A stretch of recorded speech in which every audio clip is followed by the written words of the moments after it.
అందరికీ హాయ్ అండి. ఈరోజు పాత పద్ధతిలో కరివేపాకు పచ్చడి ఏ విధంగా చేయాలో ఈరోజు వీడియోలో అయితే మీకు చూపించబోతున్నా. మనకి కావాల్సిన ఇంగ్రీడియంట్స్ అయితే ఇవేనండి. చాలా ఈజీగా మనం కరివేపాకు పచ్చడిని అయితే ప్రిపేర్ చేసేసుకోవచ్చు. ముందుగా స్టవ్ వెలిగించి ఒక కళాయిని అయితే పెట్టేసుకుందామండి.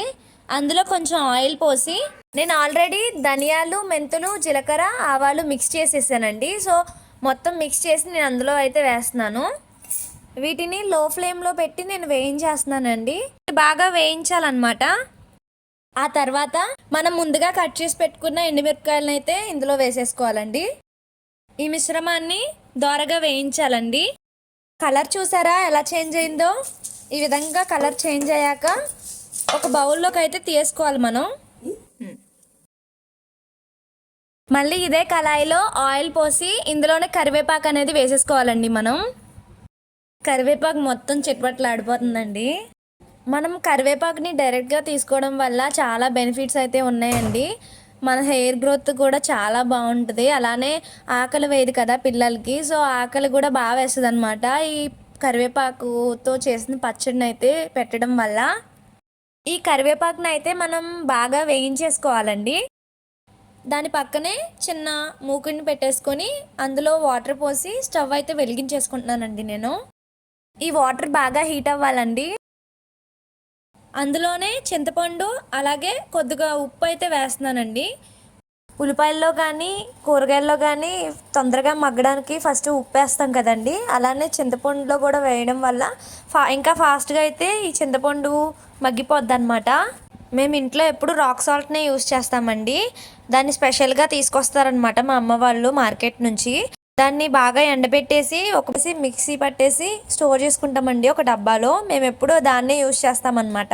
ఈ లోపల కరివేపాకు అయితే బాగా వేగిపోయిందనమాట. అలానే చింతపండు ఈ కన్సిస్టెన్సీలో ఉన్నప్పుడే బెల్లాన్ని అయితే వేసేసుకోవాలండి. బెల్లం వేసి ఉడికించుకోవాలన్నమాట.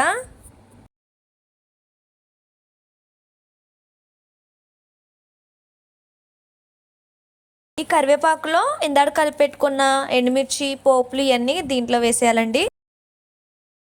చింతపండు ఈ కన్సిస్టెన్సీలో ఉన్నప్పుడే బెల్లాన్ని అయితే వేసేసుకోవాలండి. బెల్లం వేసి ఉడికించుకోవాలన్నమాట.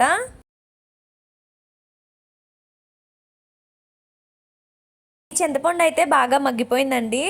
ఇప్పుడు దీన్ని అయితే చల్లారబెట్టుకోవాలన్నమాట. ఎందుకంటే ఇది డైరెక్ట్గా మిక్సీలో వేసేస్తే మిక్సీ అనేది పాడైపోద్దండి. అందుకనే దీన్ని కొంచెంసేపు చల్లారబెట్టుకోవాలండి.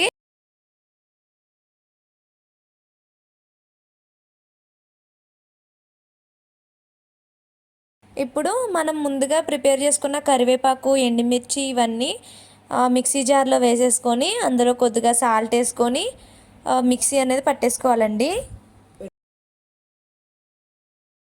మిక్సీ ఆఫ్ చేసి అందులోనే పాత బెల్లం అలానే ఎల్లుల్లిపాయ రేకలు, చింతపండు గుజ్జు వేసేసి మెత్తగా మిక్సీ పట్టేయాలండి.